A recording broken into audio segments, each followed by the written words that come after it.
Often the only way a player can reach a teammate in the 16-meter area is through the air. It is also a whole lot more exciting to bring the ball across in front of the goal than to endlessly shuffle the ball backwards and forwards in the midfield.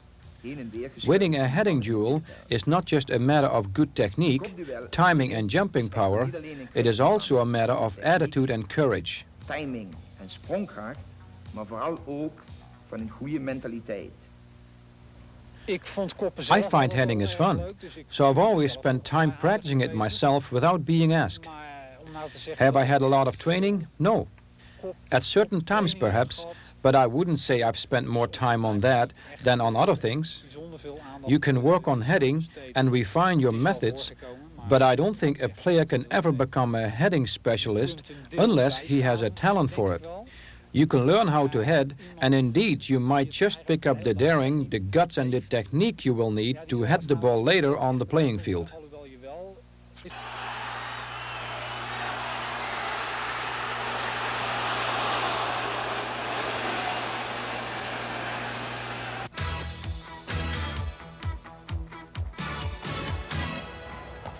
The first exercise, heading. You jump with both legs, the keeper throwing the ball alternately to two players. The players jump with both legs. Now the slow motion pictures of this first exercise. Keep your eyes open and watch the ball. That helps your timing, jumping for the ball at the right moment, and you can also see where you have to place the ball. And when you jump, throw both legs forcefully backwards. This adds a lot of power to your header. Eyes open, and overcome the tendency to close them. Remember, jump with both legs and hit the ball in the right direction with your forehead. Keep on practicing. Jump with both legs. Heading is becoming more and more important in matches because there are often so many legs blocking the way to the goal that the only room available is in the air. More and more goals are being scored with the head. The upward thrust with both legs, the legs thrown backwards for power, eyes open, and make contact with the ball with your forehead. Repeated jumping with both legs greatly develops your jumping power and the thrust in your legs. This is highly beneficial from the point of view of the physical condition a footballer needs.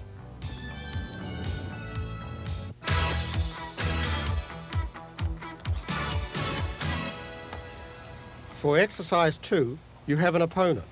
For the rest, the exercise is the same, except that you now have two keepers in goal and two balls. The ball is thrown to you over your opponent. This simulates the situation in a heading duel. You learn to jump at precisely the right moment and take the ball from behind your opponent. This is good for both defenders and attackers. You push off with both legs and head the ball back over your opponent. Your opponent gradually makes life more difficult for you, so that it becomes harder and harder for you to get at the ball. You'll have to keep on jumping higher, and the thrust in both legs will steadily increase.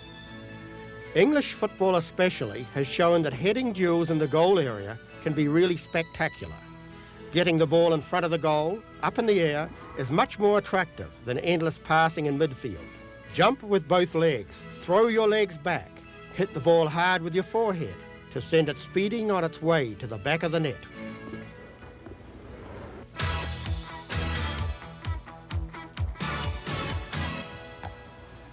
In this third exercise, we jump with one leg and head at goal, which is defended by a keeper. In this specific exercise, to teach you heading technique then, you jump with only one leg, but you alternate between the left and the right leg. That's right.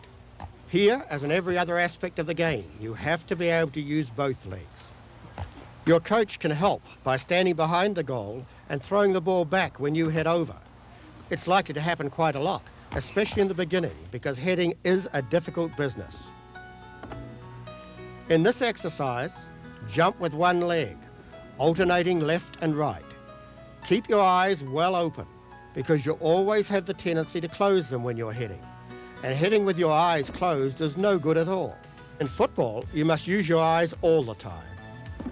This exercise can be done by several players simultaneously, especially if you put two keepers in goal. These mobile goals are handy because you can put them wherever you prefer.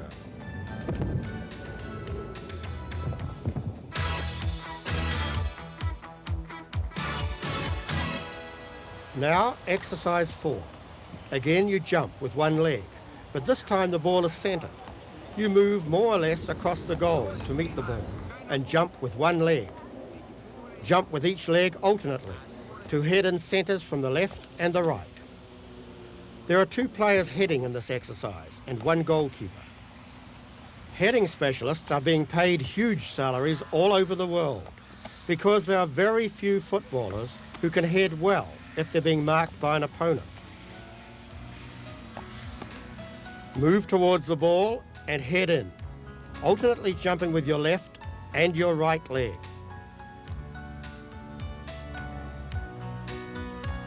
Use each leg alternately. Here, for example, the right leg. And above all, keep your eye on the ball. And really hit the ball with your head so it flies into the net. When you jump, you must also see where the goalkeeper is and where the defenders are. Don't just hit the ball anywhere. You have to know exactly where to place it.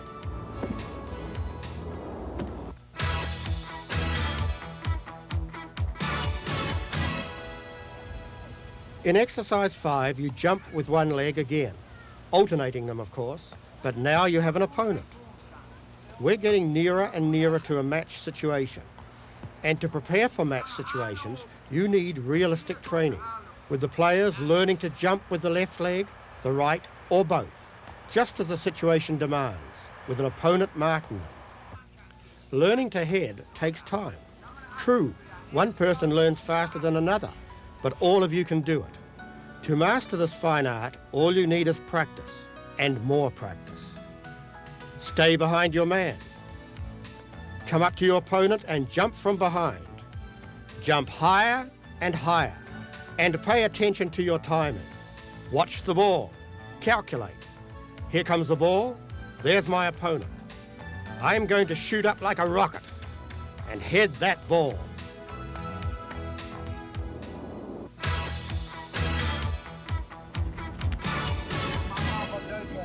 A heading duel in which both players can score. That's the principle of exercise 6. So it's beginning to resemble a real duel. Who will get it? The coach throws the ball up as though it's a centre, a high centre. You see how important it is to develop your jumping power. You must really learn to jump if you want to get at the ball. There's one keeper in each goal, so you can choose which way you're going to head it. Later, of course, there'll only be one way, your opponent's goal. But in exercise 6, you still have a choice. You learn to head the ball both directions. You jump with one leg, but you're also allowed to jump with both, if the situation demands it. Keep your eyes open. Watch your opponent. 2 keepers and 2 goals. Watch for your chance and try to score. Hit the ball hard with your head. And don't close your eyes.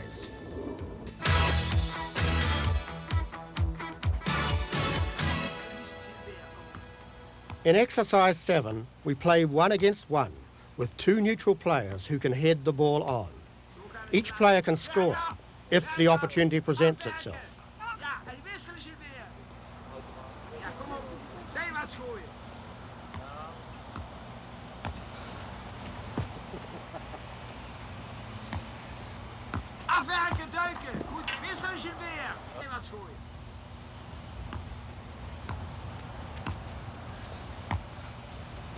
You see, with practice you can keep the ball in the air. You naturally use a lighter ball because you haven't got such hard heads as the older players. Each player is allowed to score in this exercise. The ball is headed back and forth until a good chance presents itself to finish off the attack. Then in it goes. Then the roles are switched. The neutral players take over, so everybody keeps busy. Again, this is good for your physical fitness. In all these exercises, you're killing 2 birds with 1 stone. In these slow motion pictures, you can see that the ball doesn't touch the ground before hitting the net. Heading back and forth, clean headers, accurately placed, then finish off the attack. You must keep on practicing this until it becomes automatic. The portable lightweight goals are tremendously useful in this exercise. You just pick them up and place them any distance apart you want. Moreover, you can use both sides. This is a good tip for your club if you haven't got them yet. So, 1 against 1, with 2 neutral players to pass the ball on. Each player can score. Jump with both legs, or alternately with the left and the right. Look, here the goalkeeper's been manoeuvred out of position, and there's a chance to score.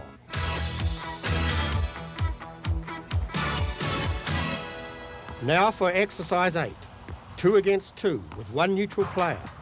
We're coming closer and closer to a match situation. Now you've really got to look for your teammate and head the ball accurately to him. In these exercises, you're learning how to set up an attack and round it off. Accuracy is extremely important, especially if there are a lot of players in the penalty area. Winning a heading duel can mean winning a game. And this is particularly true because of the massive players you often find in the penalty area. This means you can reach a teammate only through the air.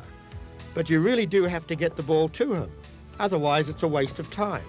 That's why it's so important to practice and keep on practicing.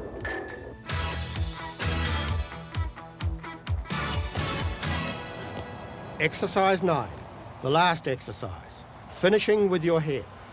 In this one, you get a real centre. So the players who centre the ball can improve their kicking technique at the same time. You have to place the ball precisely where you want it. Otherwise, it's no good. A player who's going to head it can move forwards, backwards, or sideways a bit, but not much. Remember, the penalty area is usually packed with players, and a good centre is worth its weight in gold. So, in this exercise, improving heading technique and improving kicking technique go hand in hand. Watch carefully how it's done.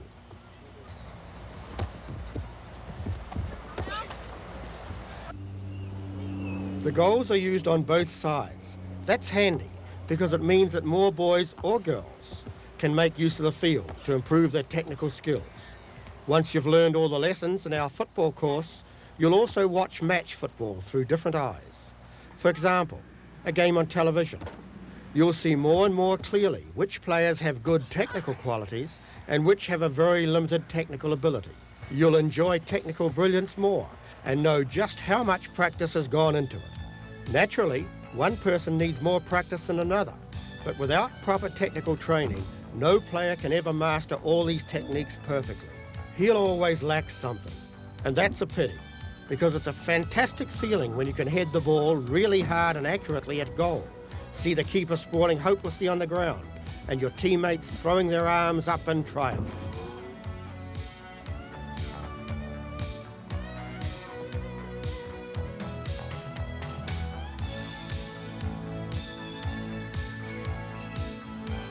This, then, is heading technique, and it must be practiced.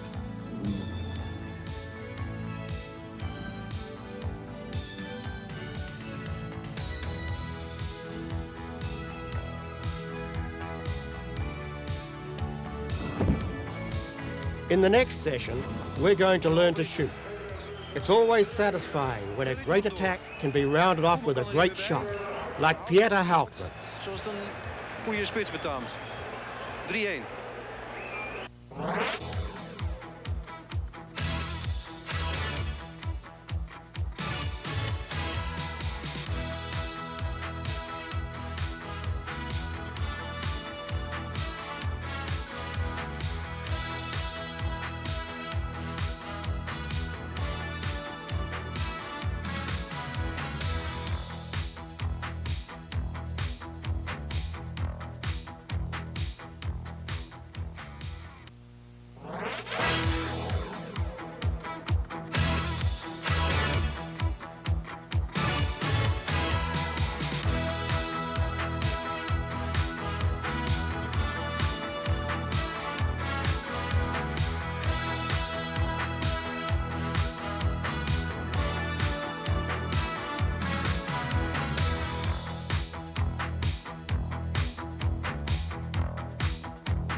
It is very important that every player on the team shoots well from the left or the right, from any and all angles, positions and distances.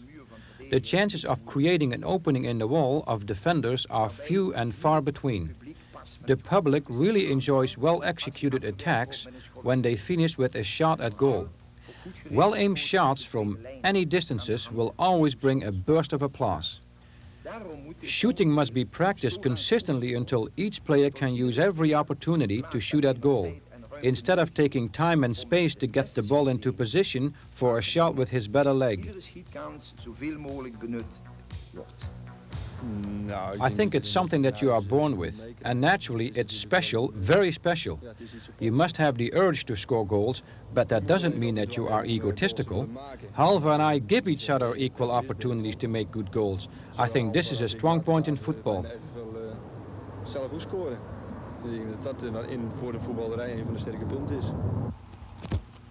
And there we go, shooting away. If all these blistering shots could go in, it'd be something to gladden a youngster's heart.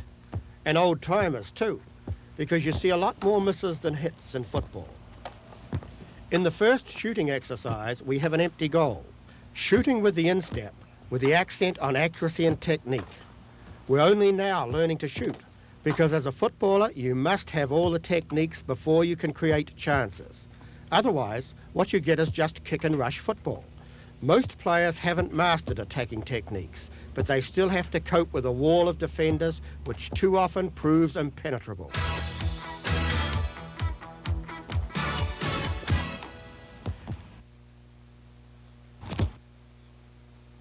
We assume you've practiced intensively and got the hang of shooting with the instep, and now go on to shooting on the turn. The ball's played to you. You flick it up, turn and shoot. This isn't by any means easy, particularly if you have to shoot accurately into the bargain. But it's very important, because in modern football, you have to make use of every chance you get. The penalty area is often so packed with defenders that there's scarcely any room for attackers. So you have to be able to shoot accurately from any angle and any position. And above all, you must be able to shoot quickly. That's why this is such a good exercise. Just a flick and hit it on the turn. Here again, practice makes perfect. You can only learn to shoot well once you've mastered the basic techniques. These enable you to control the ball quickly, run with it and shoot. The ball's passed on to you. You flick it up and shoot on the turn. A shot like this surprises the goalkeeper because it's difficult for him to see which way it's going.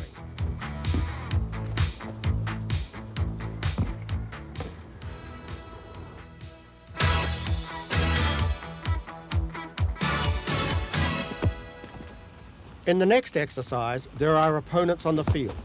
What you have to do is beat your opponent and finish off by shooting at goal. This means you must use everything you've learned about beating a player.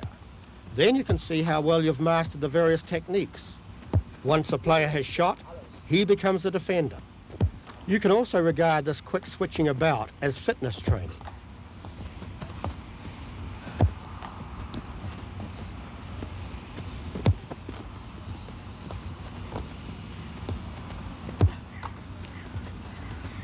One of the techniques we can use to beat the defender is the scissors. It's getting more and more realistic. The defenders are no longer prepared to let you just walk past them. So it's hard work now. And you can also use the double scissors. The idea is to beat your man on both sides and shoot with both feet. Remember, your weak foot must also become strong, even though at first you won't find it easy to use both feet. Whether he makes use of a chance or misses it can have a big effect on a player. A goal gives a footballer wings on his heels, whereas a missed opportunity can have a demoralising effect.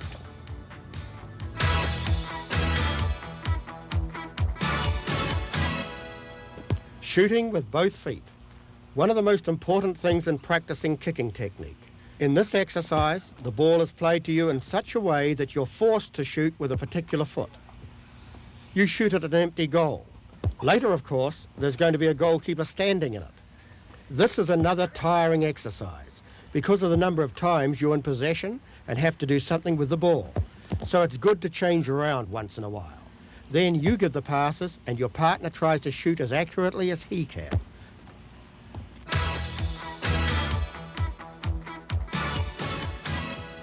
The next exercise, shooting out of the air.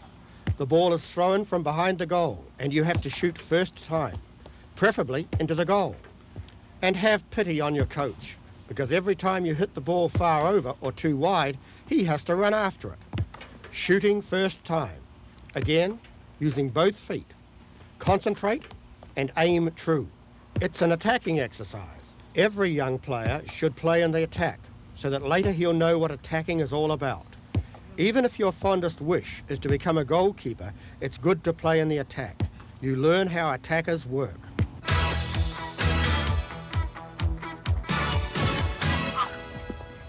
A new exercise, dribbling and shooting. Dribble the ball a short distance, then shoot. There are two keepers in goal. This means it's difficult to score, but it makes it a challenge.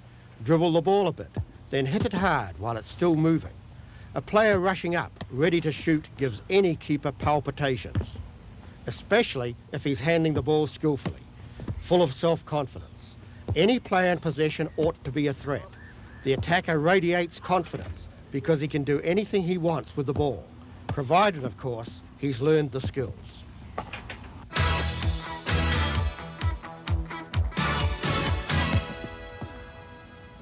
We will now learn how to finish from centres. The ball is played from behind the goal to the wing. The player on the wing doesn't bring it under control, but centres straight away.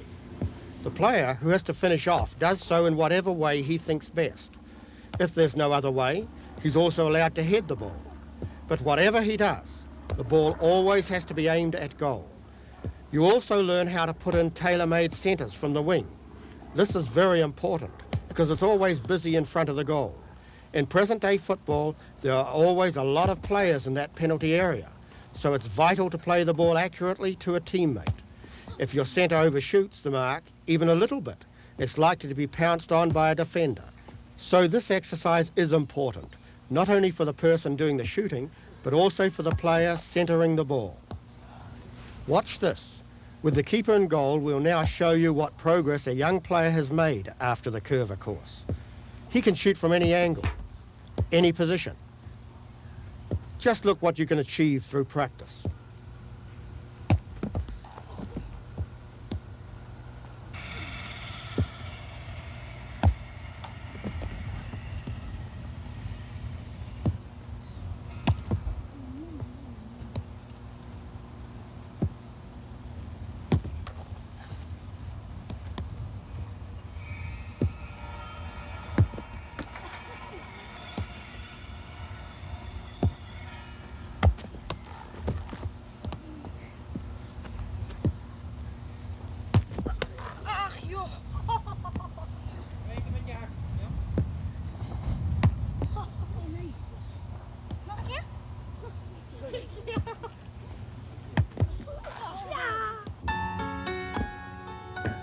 Now in slow motion. It's a joy to see how a lad like that has learned to shoot, how his self-confidence has increased, because that's half the job. A highly developed feel for the ball through having spent so much time with it at your feet. A good instinct for the right moment to act. What's known as timing and self-confidence. Burning with the desire to attack and enjoying the game and its possibilities. Once you start to master a number of basic techniques in a sport, you begin to enjoy using them and continually improving them. In short, you get more and more pleasure from your game. And you'll see how valuable all that can be in a match. You're never at a loss. Only 11 years old, and already he's shooting like a champ. Well done, lad. All of you can learn to do it, but the only way is practice.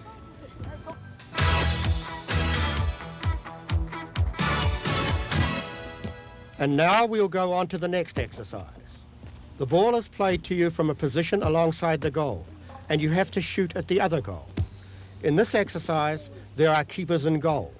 The ball is played to you, and you shoot at the other goal, first with the right foot, later with the left. A little later in this exercise, we will be shooting at two goals, and the tempo is increased. Accurate shooting is important, but perhaps even more important is that you concentrate on what you're doing. The tempo and rapid switches automatically improve your physical fitness in a much more effective way than running senseless laps.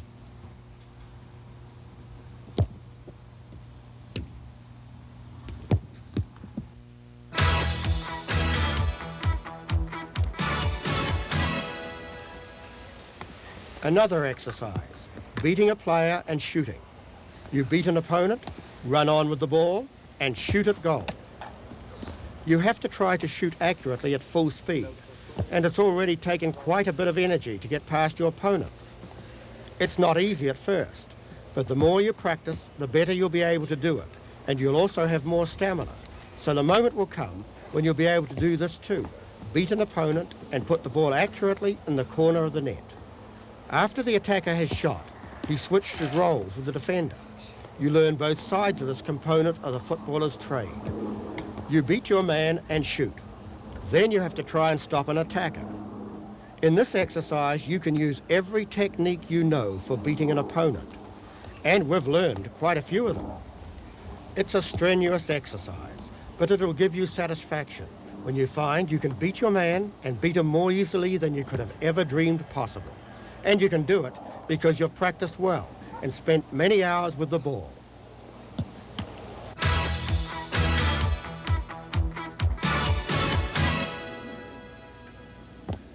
The last exercise in this installment. The keeper kicks the ball out. You bring it under control and try to get past your opponent and shoot at goal, 1 against 1, with increasing opposition. The game goes back and forth between the goals. It'll cost you a lot of sweat, and your mind will be constantly at work, deciding which technique to use to beat your opponent.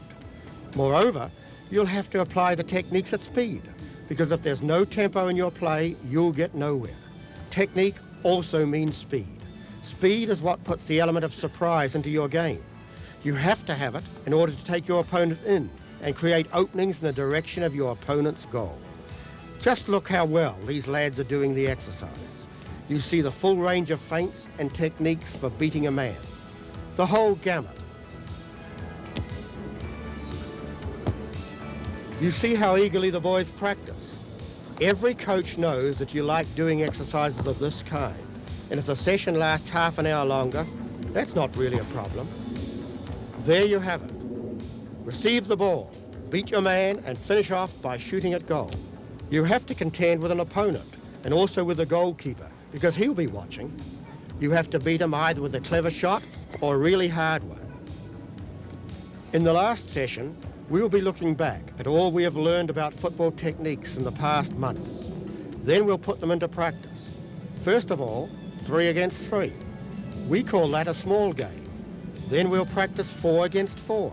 Again, a small game, played on a small piece of that big football pitch. And finally, we'll play 11 against 11, a real match, which is what it's all about. This is the end of our session today. We'll see you again when we bring it all together.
You remember how we began with the basic techniques.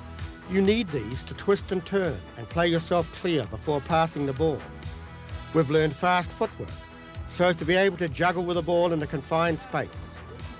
And we need suppleness for maximum agility so that we can carry out feints as smoothly as possible. Beating an opponent is one of the most important skills of the noble game of football, while taking the ball off a man with a sliding tackle is one of the most effective defensive weapons. We need all of these skills before we can start taking part in games.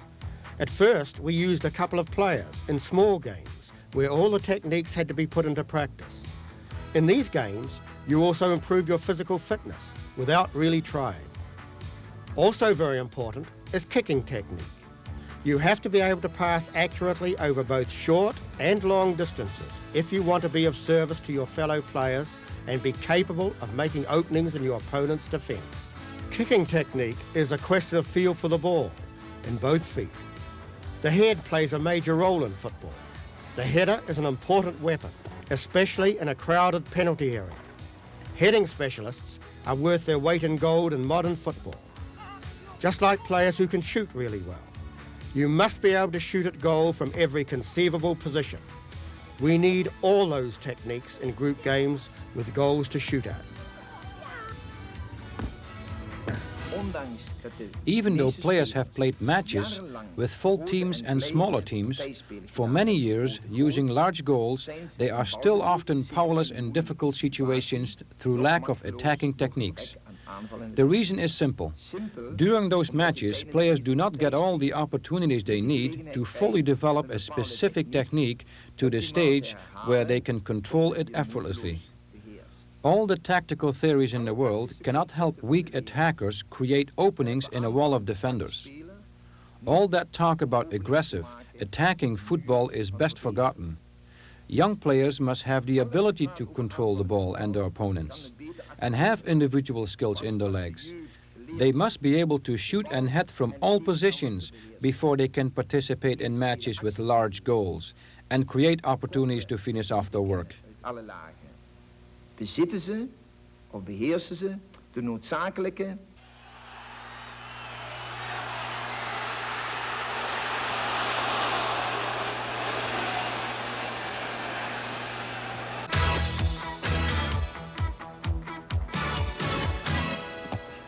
Group games first exercise. We play 3 against 3 and finish off attacks by shooting at goal. Now that the players have mastered all the techniques, they can create chances and score. Before you take part in these games with big goals, you must first have mastered all the techniques. Otherwise, there's no point in them. That ought to be fairly obvious. You see it in footballers who have never learned the basic techniques properly. At the end of their career, they're still as limited as they were at the beginning. They play football year in, year out, but they can't develop because they haven't mastered the necessary techniques.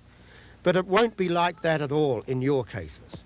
Just look at these lads, beating opponents and shooting to their heart's content.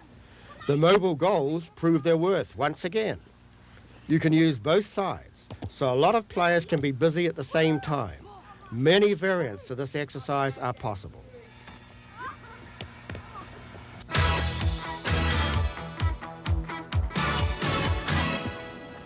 In the second exercise, we play 3 against 3, using 3 goals.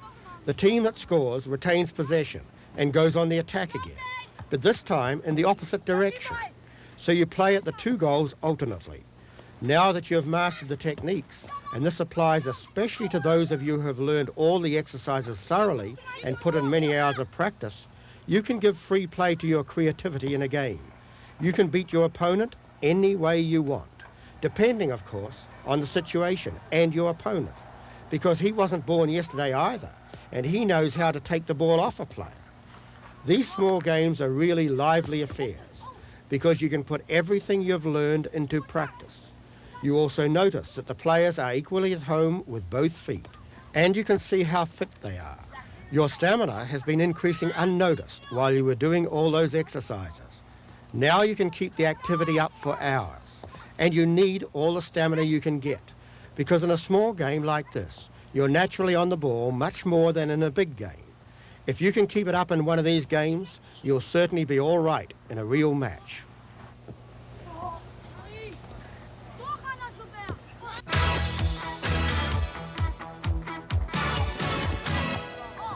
The third and last exercise in the games section, 4 against 4, with 4 goals. Particularly in games with more goals, as here, you can really give it everything you've got. If a player constantly plays him personally when he's in possession and doesn't show any enterprise, the other team gets the ball. In other words, if you don't make use of the techniques you've practiced so long, you are penalised. Colourless football is not allowed, as you can well understand. We learned the techniques in order to be able to use them. With 4 against 4, everything happens as it should happen in a real game. You have to put yourself in a position to receive a pass when one of your team has the ball. You must be easily reachable. You shouldn't stand still. And you don't need to, because all those hours of practicing have built up your physical condition. You can run all day long if need be. And think of all you can do. You can use fast footwork when you're hemmed in by opponents. You have the suppleness to slip past your opponent. You have a whole range of techniques at your disposal for beating your man. Naturally, you can also use feints, the scissors and the double scissors. And if the opportunity presents itself when you're defending, you can dispossess a player with a sliding tackle. In short, group games are really enjoyable, provided you've got long hours of intensive practice behind you. Heading and shooting are also part of the game, and you can now use your kicking technique to send teammates away with accurate passes, tailor-made to the situation. And you position yourself to receive a pass. You're in the game the whole time. Games with small groups demand an enormous amount of energy and physical power, but that's all right, because all that practicing has built up your fitness to the point where you could play 3 games in a row. This physical fitness will also prove its worth later, because it's not something you just lose. Take another good look at all the moves you see in a 4 against 4 game. And remember, you can learn all that too, through practice, practice and more practice. And then you'll enjoy your football a lot more. You'll have self-confidence and you'll be bursting with energy. Just look at these boys, all enjoying their game. This really is football.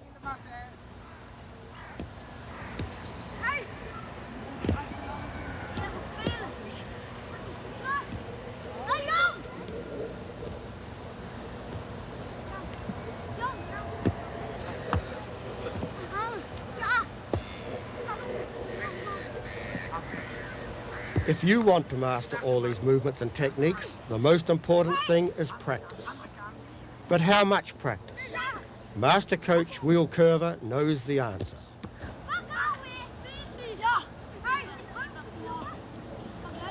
Naturally, in the beginning, there will be considerable differences. Somebody with less talent may have to practice 1.5 days a week or 1.5 hours a day, while a more naturally gifted player might need only half an hour. It is vital that the coach, who first applies the teaching programs, makes full use of the tremendous energy and mobility of players while they are still in their junior school years, by giving them thousands, maybe tens of thousands of ball touches in those early years. Then coaches will find that even less talented youngsters will become more successful and enthusiastic at practices. Young players will be stimulated and excited by their ball control abilities. Succes met de bal.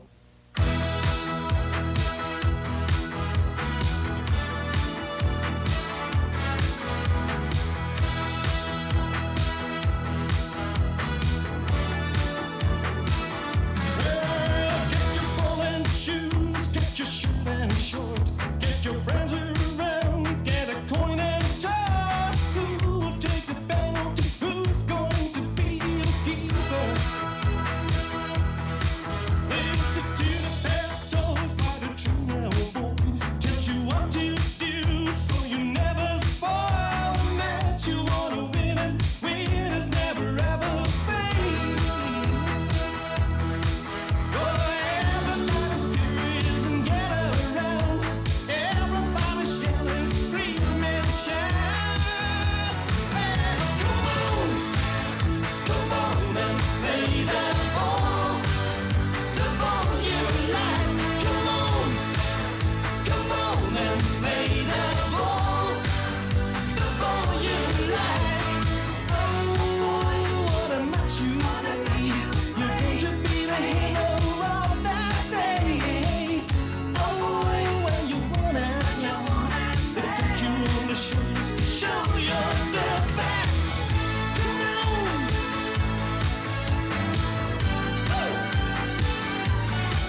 That's Johan Cruyff then, the superstar.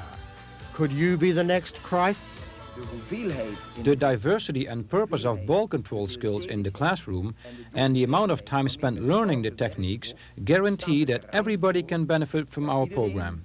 The speed of learning depends on talent, ambition, and the number of hours spent in practice. Once you have learned to control these techniques, even with an opponent, it becomes your duty to put your skills to the test in matches to improve your play and develop tactical insight.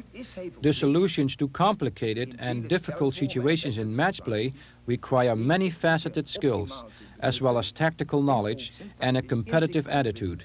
Without technique, you will be lost. If you have technique but lack of tactical insight, you will also be lost for much of the game. If you have both the technique and the tactical insight, but are somehow always passing the ball on, then get out on the field and do something constructive about it. An excellent example of this problem is Pierre Vermeulen, who may have as much skill as William van Hanegem and Gerald van den Berg, and as much technique as Johan Cruyff, but Van Hanegem and Cruyff make the best use of their great abilities by applying well-developed tactical insight and intense competitiveness. There are many fine talented players who have the respect of their peers and the adulation of fans, but never achieve the superstar levels of Willem van Hanegem and Johan Cruyff. En hun enorme wedstrijdmentaliteit, terwijl Pierre Vermeulen en Van den Berg deze wedstrijdmentaliteit nog niet verworven hebben.